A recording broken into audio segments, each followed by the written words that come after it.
खतरनाक मंजिल पे आ जाती है नौजवानों, जो इस उम्र में बच गया इंशाअल्लाह वो आगे भी बच जाएगा, आगे भी बच जाएगा।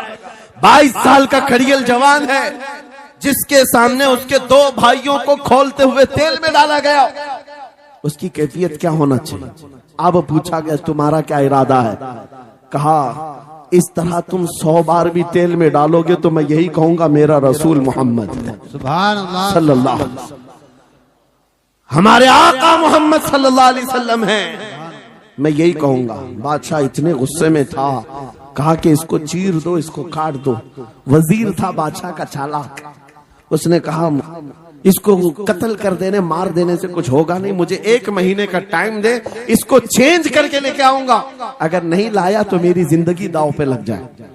बादशाह ने कहा ले जाओ, 1 महीने का टाइम है, इसको बदल करके लाओ। वजह यह थी कि उस वजीर के घर में बड़ी खूबसूरत लड़की थी जिसके रिश्ते के लिए बड़े बड़े बादशाहों के शहजादों के पैगामात आते थे। वजीर ऐसा था कि इस एक नौजवान पर अपनी पूरी मेहनत सर्फ करना चाहता था। घर लाया, कमरे में रखा, अच्छी ग़िज़ाएं दी, कहा मैं तुझे मारना नहीं चाहता, कुछ नहीं, तू अपनी जिंदगी में मस्त रह। उस नौजवान ने कहा ठीक है। उसके बाद अपनी बेटी को लगा दिया, ए बेटी तेरे पास तेरे बाप को बचाने के लिए एक ही काम है, इस जवान का दिल जीत करके ले आ, बादशाह से जो चाहे तुझे दिला दूंगा। उस लड़की ने कहा ये तो चुटकी का काम है मेरा। जिसके पास हुस्न होता है उसे ऐसा लगता है हर किसी को अपने दामे फरेब में फंसाएगी। इतना आसान नहीं है, हर कोई लट्टू नहीं होता। रात को जब ये लड़की आती, नौजवान मुसल्ला बिछाता, सजदे में चला जाता, और वो खड़ी रहती बैठी रहती, खड़ी होती बैठी होती, रात गुजर जाती, वो ओंग ओंग कर चले जाती। कितने दिन हो गए, रोजाना वो बात तक नहीं करता, सर तक नहीं उठाता, उसका सजदा लंबा ही होता चला जाए। जब वो चली जाए सजदे से उठ जाए। महीना गुजरने को आया, तंग आ गई, कहा उस जवान को, ए नौजवान, ए पत्थर दिल के लड़के, जरा उठकर एक बार मुझे देख तो ले। मेरे हुस्न को देखने के लिए बादशाहों के शहजादे बेचैन रहते हैं, बड़े बड़ी जगहों से मेरे निकाह के पैगाम आते, मगर मेरे बाप की इज्जत की सलामती के लिए मैं तेरे साथ लगी हूँ। क्या बात है, तुझे गुरूर कितना है, मुझे देखता क्यों नहीं? नौजवान ने सर उठाए बगैर कहा बस तू अपने मकसद में कामयाब नहीं हो सकती, वापस चली जा, इसलिए कि इन आंखों में एक ही हुस्न बस रहा है, वो आमिना के लाल का हुस्न है। क्या बात है, नारे तकबीर, बस वो एक हुस्न बसा हुआ है और उस हुस्न को धोखा नहीं दिया जा सकता। सुभान अल्लाह। वो खातून के दिल में, उस लड़की के दिल में ऐसी हैबत तारी हो गई, ऐसी हैबत तारी हो गई, कपकपाने लग गई और खड़ी होकर कहने लगी मैं दिल से गवाही देती हूँ कि तू भी सच्चा है, तेरा दीन भी सच्चा। सुभान अल्लाह सुभान अल्लाह। उठ जा, मुझे आजाद कर इस तमाम वाहियात जिंदगी से, मैं तेरे साथ आने को तैयार हूँ, तेरे दीन में भी और तेरे निकाह में भी। नौजवान खड़ा हुआ, कहा कि ये ईमान लाई मैं। उस खातून ने कहा मैं तेरी बेड़ियां खोलती हूँ, मैं यहाँ से जाने का रास्ता फराहम करती हूँ। दुनिया जिसको फंसाने के चक्कर में थी, अक्सर ये देखा गया है वो खुद अपनी गर्दन मुस्तफा के कदमों में देने को तैयार। क्या बात है, शर्त इतनी है कि मोहम्मद से वफा तूने तो हम तेरे हैं, ये जहां चीज है क्या लौह कलम तेरे, सुभान अल्लाह। सब तुम्हारा हो सकता है, सब तुम्हारा होगा। बस जिंदाबाद, मरहबा। मेरे अजीजों, अब सुनो आगे की बात। कलियू भी फरमाते हैं इन जवानों की हिकायत क्यों सुना रहा हूं, ये आने वाले हालात हैं।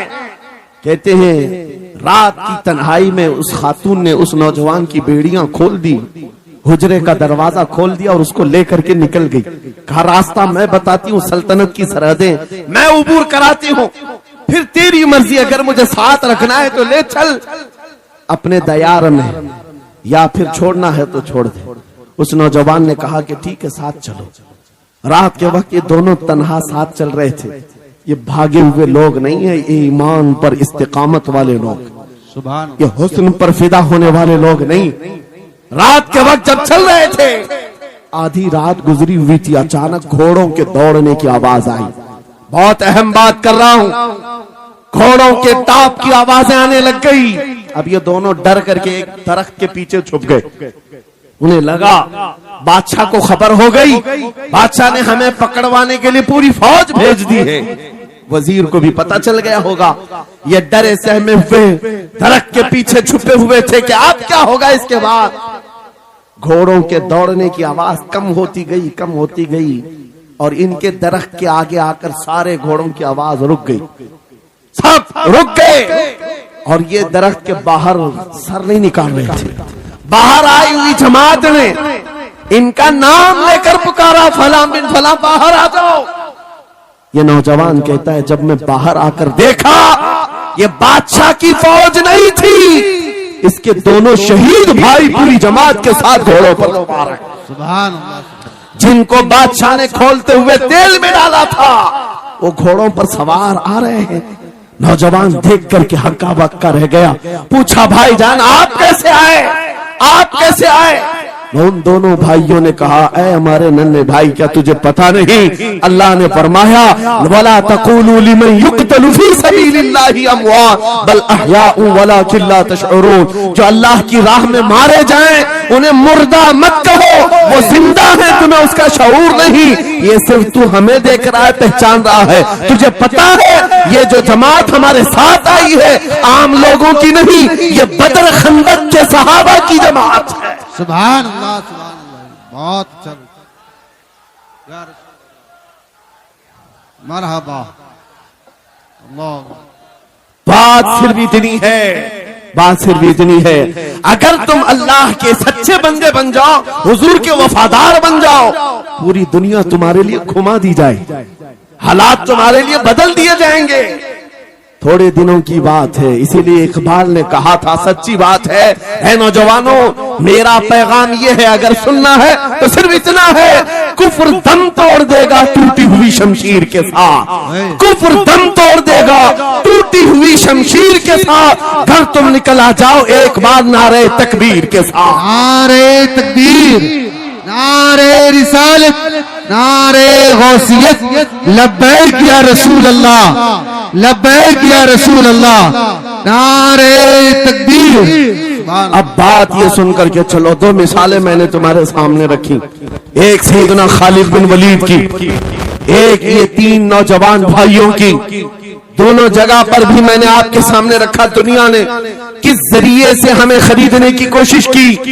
खालिद बिन वलीद के जवानों को भी दुनिया औरत और दौलत से खरीदना चाहती थी, इन तीन जवान भाइयों को भी दुनिया दौलत और औरत से खरीदना चाहती थी। आज भी वही सिचुएशन है। आज अगरचे सामने तुम्हारे सामने नहीं लाया जाता, लेकिन हर एक की मुट्ठी में इंटरनेट पहुंचा करके, गंदी तस्वीरें तुम्हारे सामने पहुंचा करके तुम्हारे ईमान को खरीदने की दुनिया कोशिश में लगी हुई है। आपको पता है पूरी दुनिया की सबसे बड़ी इंडस्ट्री पोर्नोग्राफी की है। ये बॉलीवुड और हॉलीवुड कुछ नहीं लगते उसके सामने। पोर्नोग्राफी जो और यहाँ गंदी फिल्में बनाने वाली इंडस्ट्री सबसे बड़ी है, करोड़ों अरबों डॉलर उसमें खर्च किए जाते हैं। किस वजह से?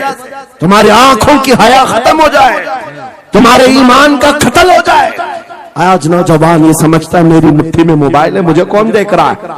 ये घर के अंदर तारीकी में बैठ करके अपनी आंखों का सौदा कर रहा है।